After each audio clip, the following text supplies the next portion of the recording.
So before you can tune anything else, the first thing you want to do is set the timing. This is the basis for everything else. Now on the BN1s with no timing marks, this is a little bit difficult. You can measure it with just by ear, tune it by ear. That might get you close. If it's running, that's a good start.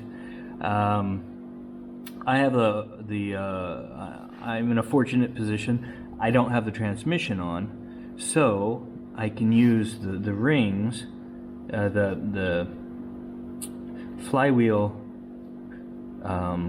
teeth as a guide. So the timing wants to be set at 6 degrees before top dead center. So first we're going to get this at absolute top dead center and make a mark here. Then we're going to go over a few degrees, 6 degrees, because it rotates this way and we want it before top dead center. So we're going to go over like how far do we go over? How many teeth? The teeth are evenly divided. I got my calculator here. The circle is 360. You divide that by 106. How do I know it's 106? Because I counted all the teeth. So that gives us 3.39. So we want to go over 1 and a little bit. So that will give us 6 degrees before top dead center. So first, let's check to make sure we're in absolute top dead center, because a little wiggle here is going to make a lot of difference. So to find top dead center, I have a pencil. I'm going to stick it down in there. Make sure your pencil's clean. You don't want to stick dirty stuff in there. And then you're going to move this back and forth. And you're going to feel where it's at its highest point. And it's about right there. There's some backlash where it doesn't move. Should be right in the middle of that. So now that should be top dead center. Now we can make our mark right here. And just to check this, see exactly where it is, the little machinist square. So yeah, I didn't do too bad.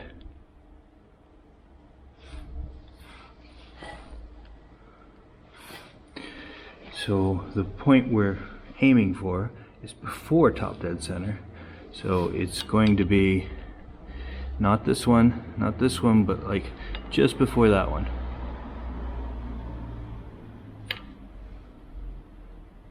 It'll be about here.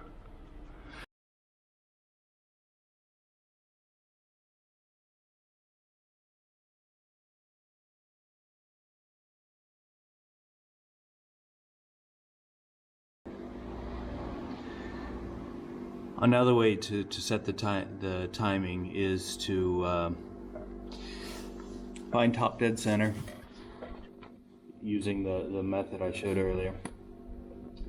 Make a mark on your pulley. It doesn't matter where it is. And then take a screw and a magnet and stick it to the face of your engine. Then you can move that around until you get it to where 6 degrees before top dead center is.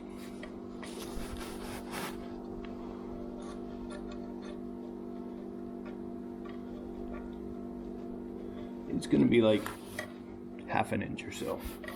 You don't want the screw resting right on the pulley, but you can get close to it. Now you can turn your engine until engine turns this way. I'm going to come back away from it to take away any of the play in the timing chain, and then move up to where the screw is. Once that's in position, you can move to the distributor and set the static timing. To set the static timing, we need a timing light. One side of it connects to positive, and the other side, well, you disconnect this part of from the distributor to the coil. Disconnect that, you go down here and you loosen up your distributor so you're able to turn it around. Loosen it, not tighten it. Now you're able to move it. And we're close, so the light should come on. And then in this case, you're going to turn it until it just goes off.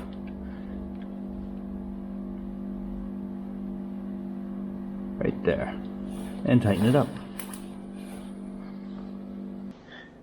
It's not running really great right now. We have managed to get the engine warm, so I'm going to go ahead and adjust the valves to make sure they're within the correct range. You know, after we've ground them and all that.